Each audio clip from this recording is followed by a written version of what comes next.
ओम नमः पुरुषोत्तमाख्याय नमस्ते विश्वभावन नमस्ते ऋषिकेशी महापुरुषपूर्वज एनेदमखिलं जातं यत्र सर्वं प्रतिष्ठितं लयमेशिति यत्र तत्तं प्रपन्नोऽस्मि केशवं परेशः परमानन्दः परात् परतर प्रभुः चिद्रूपश्चित्परिज्ञेयो समे कृष्णप्रसीदतो कृष्णं कमलपत्राक्षं रामं रघुकुलोद्भवं नृसिंहं वामनं विष्णुं स्मरं यान्ति पराङ्गतिं वासुदेवं वराहं च कंसकेशनिषूदनं पुराणपुरुषं यज्ञपुरुषं प्रणतोऽस्म्यहम् अनादिनिधनं देवं शङ्खचक्रगदाधरं त्रिविक्रमं हलधरं प्रणतोऽस्मि सनातनं य इदं कीर्ते नित्यं स्तोत्राणाम् उत्तमोत्तमं सर्वपापविनिर्मुक्तो विष्णुलोके महीयते. श्री गणेशाय नमः. यम म्हणे चित्रगुप्ता लागोनी अरिहा आणला आहे कोण याचे शुभाशुभ विलोकन सांगे संपूर्ण सत्वर ती यमधर्माची ऐकून वाणी चित्रगुप्त म्हणे तया लागोनी अहो प्रभो हा कदर्य म्हणून द्विजाधाम पै आहे. हा धनलोभी अत्यंत दुष्ट याचे काहीच नाही सुकृत याचे वाटिकेत राहून सतत पापाचे बहु केले तसे वाटिकापतीचा विश्वास याचे वरी असोली विशेष तेथील नाना फळे अशेष धनलोभे चोरून या पकवते की भक्ष्य आपण उडे टाकून टाकी विकून आणि द्रव्य घेत संपूर्ण ठेवी पूर्ण भूमीत तैसा हा धनलोभी अति त्याचा अत्युग्रता पापे दोन असते एक फलचौर्य कृतज्ञते दुसरे विश्वासघातज आणि ह्या वाचूनही बहुत त्याची पापे विविध आहेत. ऐसे चित्रगुप्ताचे भाषित ऐकून कृतांत गोपला आणि म्हणे रे चित्रगुप्ता सांगतो तैसे करी आता यासी सहस्रवार तत्वदा वानरजन्म देऊन या तदनंतर विश्वासघाताचे फळ भोगून यासाचे मग इतरही सर्व पापांचे यथानुक्रमे भोगावी. ते प्रभूच्या ऐकून भाषित तो महान न्याय चित्रगुप्त स्वांतरी विचारणी अत्यंत दूताप्रत बोलतो की अहो हा कदरी अत्यधम लोप हा विष्णू झाला प्रथम तदनंतर चौर्यकर्म करता झाला सचर यास्तव आधी प्रेतत्व घोर पावनी मग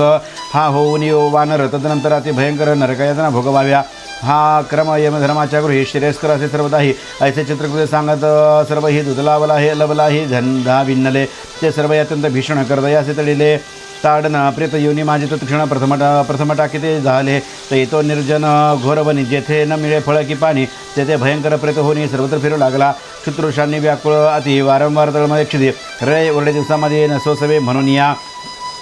ऐसे बहुत काळपर्यंत प्रेत योनित दुःख समस्त भोगनिया फळ चौर्यजनित कपित्व परत पावला. दिव्य कालंजर पर्वतावर तेथे जंबुखंड मनोहर शीतलछाया निरमधुर आणि अपार फल पुष्पे तेथे इंद्रनिर्मित सुरेख सत्सेव्य परम पुण्यकारक पापनाशकुंडेक सरोवरासम आहे. ते सुरासिही दुर्लभ अत्यंत तयाचे नाम मृगतीर्थ तेथे श्राद्ध करता यथोक्त पितरमुक्त होतात. दैत्य भये सर्व सरोवर मृग होऊन निरंतर या इंद्रनिर्मित कुंडी सादर स्नान करते झाले. तेणे ते निर्भय होऊन पुनश्वावले भुवन जास्त या कुंडा लागून मृगतीर्थ बोलू लागले. असो ऐसे जे तीर्थ उत्तम तेथे तो कदर्य द्विजाधाम फलचौर्यकृत पापे प्रथम वानरजन्म पावला. ऐसे नारायणाचे भाषित ऐकून आश्चर्य ब्रह्मसुद म्हणे हो मुने ते मृगतीर्थ त्रिलोक पावन असून या तेथे या दृष्टबाबी वानरस कैसे मिळाले राहावस ते कारण सांगवणे अशेष संशय माझ्या निरसावा भावादृश्य गुरुस्वारा स्वर शिष्याप्रती गौप्य तेही विवरण सांगते. ऐशा देवर्षीची ऐकून भारती नारायण मुनी आनंदला आणि म्हणेगा नारदा ऐक प्रश्नले सजे सांगतो सकळिक चित्रकुंडल नामे महाधनिक कोणी एक वैश्यासे आणि त्या स्त्री पुण्यासहिता तारक नामे पतिव्रत अधिक मासाची उभयता भावे सेविती झाली. मासपूर्तीपर्यंत यथोक्त त्यांनी केले पुरुषोत्तम व्रत चरमदिन होता प्राप्त उद्यापन आरंभिले. वेदशास्त्र संपन्न ब्राह्मण सपत्निक पाचरले जाणं आणि इतरही महाविद्वान द्विजबहू बहुलिले. तेव्हा तेथे कदर्य ही धनलोभे पातला पापी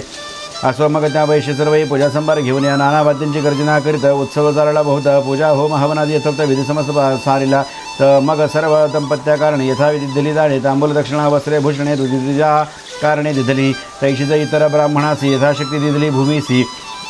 तेणे ते संतोषीन माने स्वगृहात ते झाले. परी तो महालोभी कदर्य काही केल्या परत न जाय वैश्यापुढे मोकळून झाले रडत उभा राहिला आणि विनय जोडीन हात गदगदवाणी तया बोले हे वैश्यवर्य तू महासमर्थ भगवत आहेस तो आहे गेसे पुरुषोत्तम व्रत यथाविधी केले सांपर्थ तैसे जगी आजपर्यंत कोणीच नाही आचरले आणि तो पुरुषोत्तम मासासह परम भक्तीने सेविलेस तस्मात सर्व प्रकारे विशेष भगवान भाग्यवान धन्य आहेसे आणि तव माता पित्रे ही धन्य होत रे जगता ठाई. ऐसा तुझा ऐसा हा हरिप्रियजा ही उत्तम पुत्र उत्पादिला आणि या धन्याहुनी विशेष धन्य आहे पुरुषोत्तम मास की दयाच्या सेवे उभय पुत्र अशेष सुख सर्वास लाभले. वैश्यवर्या त्वत्कृतपूजन पाहुणे चकित झालं जाणं तुवा हे महात कर्माचरण केले यात संशय नसे. आजित्वा सर्व ब्राह्मणसी बहुध धन दिदले आनंदसी परी मज भाग्यहीनासी कैसे नाही दिदलेस. मी पामर अत्यंत दिन तू बहुधनदाता असून मज न मिळावे तुझ वासनात हे योग्य नाही की ऐसे कदरे विनतया क्षण वैशतया असे दिले धन तर ते घेऊन आनंदी करून पुरून ठेवला झाला असो एवं त्या कदरे वहिले पुरुषोत्तमाची पूजा पाहिली आणि त्या मासाची चांगली स्तुती केली धनलोभे त्या पूर्वपणे वानरा समृग तेथे झाला वास व्याजे भजिता पुरुषोत्तमाचा ऐसे विशेष फळ असे ऐसे नारायणाचे ऐकून वचन नारद बाबाला समाधान आणि पुनश्चतया लागून हातजोडणे प्रश्नित म्हणे हो मुनींद्रा ज्या ठिकाणी सुफळयुक्त वृक्ष सर्वदा निबिड छाया सर्वत्र आहे सुशीतळ जळजवळ असे ऐसा त्या रम्य वनी निगुदी ज्या दुष्टकबीसी व्हावया स्थिती काय कारण हे मज प्रति सांगे संप्रती मुनींद्रा ते ऐकून म्हणे नारायण नारदा सांगतो ऐक कारणाचं याच्या श्रवण मात्रे तत्क्षण सर्व पापक्षय होत पूर्वी रामचंद्राची कांता सीतारामाने चोरून नेता श्रीरामचंद्र झुंजून सर्वदा दुष्ट रावण मारला तैत्या युद्धी बिभीषणाविन राक्षस उरले नाहीच कोण तैसेची बहुतेक वानरंगड पावले निधन साजर आणि रावण मारला म्हणून वीरेंच्यादी सर्व सुधा पाणी अंतरी परमानंद पावनी रामसन्निध पादले आणि म्हणते हे दाशरथ नामे त्वा जो मारला राक्षसाधम ते आम्हा सर्व सुरांचे काम अप्रतिम केलेसी म्हणून आम्ही झालो प्रसन्न यथेच्या मागे वरताना हे सुरांचे ऐकून वचन रघुनंदन बोलत अहो तुम्ही देणारवर तरी दे माझे वीर नारंद्र राक्षस मारले सत्वरात जिवंत करून उठवावे ती रामाजी ऐकून वैखुरी रमेंद्र ते सर्व सरोवरी तथास्तु म्हणून वानरावरी केला अमृत वर्षाव येणे सर्व वानरगण सो थितापरी उठण जय श्रीराम म्हणून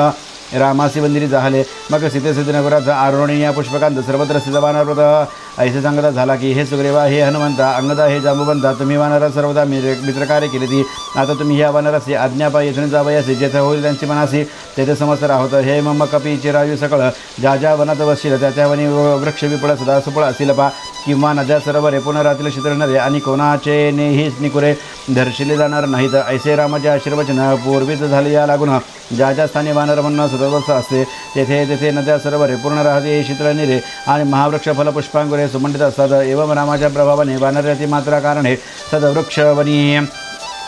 वस्ती मिळणे साहजिक झाले असे परी दुःख सुखदुःखी ती समस्त प्राक्तन कर्मापासून होतं जेथे जेथे प्राणी बसत तिथे ती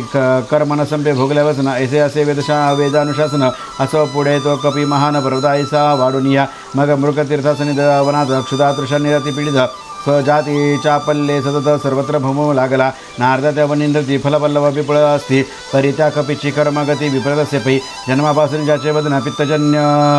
वर्ण होऊन रात्रंदिनात यातून रक्तस्राव होत असे तेणे वेदना अत्यंत होई भक्षावय न शके काही आणि पिढेमुळे त्या कदाही ऐकेठाई राहाविना वारंवार फळे तोडून मुखाजवळी जाण परी तीन भक्षवती म्हणून देही टाकून भूमीवरी अशक्तता आली शरीर वृक्षापासून वृक्षाद्री जावया श्रम होणे भारी सुखावह माणी मृत्यूंदे कदाचित करिता उड्डाण भूमीस पडला वृक्षाजवळ सकळ कात्री झाले भग्न जागेवरून उठविना जीवनाविन मीन जैसा भूमीवरी तळमळी तैसा चहो करणे आणि दूरदर्शा विलाप केले अत्यंत क्षुधादर्शने ती व्याकुळ दंतपक्ती पडली सकळ व्रण रोगाची पीडा सबळ सर्वकाळ रक्तकळे ऐशा पूर्वजन्मकृत बाबेसी पावने दुःखासी निराहार उपवासी रात्रंदिवस तळमळे ऐसे जाता बहुदिवस दैवे पातला पुरुषोत्तम असो तो साक्षात पुरुषोत्तम मास प्रिय विशेष असे पैत्या मासी तो पूर्वदर्शित वातादिके पीडित कृष्ण पक्षा माझी कदाचित फिरत असता म्हणा तुझी तृष्णे ती व्याकुळ झाला मृगतीर्था सन्निध पावला जळपान लागी पर्वतला परिते देखाय पराशविना आणि होऊन क्षुधाक्रंद वृक्षावरी चढला त्वरित कपी जातीचे चापल्य बहुत स्थिरणार तेथे राहीची उडी मारता वृक्षावरी मध्येच पडला कोंडा भितरी बहुत दिवसाचा निराहारी कोंडाबाहेर येवे विना शरीरे उरले नाही पळ पंचप्राण झाले व्याकुळ कोंडा प्राप्ती स्वल्प जगात तिथे तळमळ करीत असे ऐसा तो कपी अधिक मासात दशमीपासून पै सतत पूर्ण 4 दिवसपर्यंत कुंडी लोळत राहिला पाचवे दिनी 2 प्रहरी मध्ये दिनीचा अंधकाकारी मग त्या मृगतीर्था पवित्र नेरी पडला प्राण जाऊन या असो ते वानरास अधिक मासाती 5 दिवस सहज स्नान घडता विशेष तत्काळ निर्दोष झाला आणि कपी देहाते सोडून अतिपिती जात क्षण की ज्यावरून कोटी बंधन ओवाळून टाकावे न बघणार की गिंदीवर कैसे सर्वांग श्यामसुंदर कासे झळके पितांबर मेखला सुंदर त्यावरी रत्नजळित किरटी श्री कर्णी कुंडळे तळपती साजरे रत्नकिरोबले करी अग्निपरी झळकते दशांगुळे मुद्रिका सोजवळ चंद्रवदन प्रसन्नमुख कमळ स्निग्ध केश नीळ कुरळ गळावाळ वैजयंती असो ऐसा तो कपी आपण अधिपेदी झाला जाण तो त्या सन्निध आकाशातून दिव्य विमान पातले इति श्री अधिक मास महात्म्यसार बृहन्नरदे पद्माधर सज्जन श्रोते ऐकत चतुर्थ त्रिंशोत्तमोध्याय गुडः श्री पुरुषोत्तमार्पणमस्तु।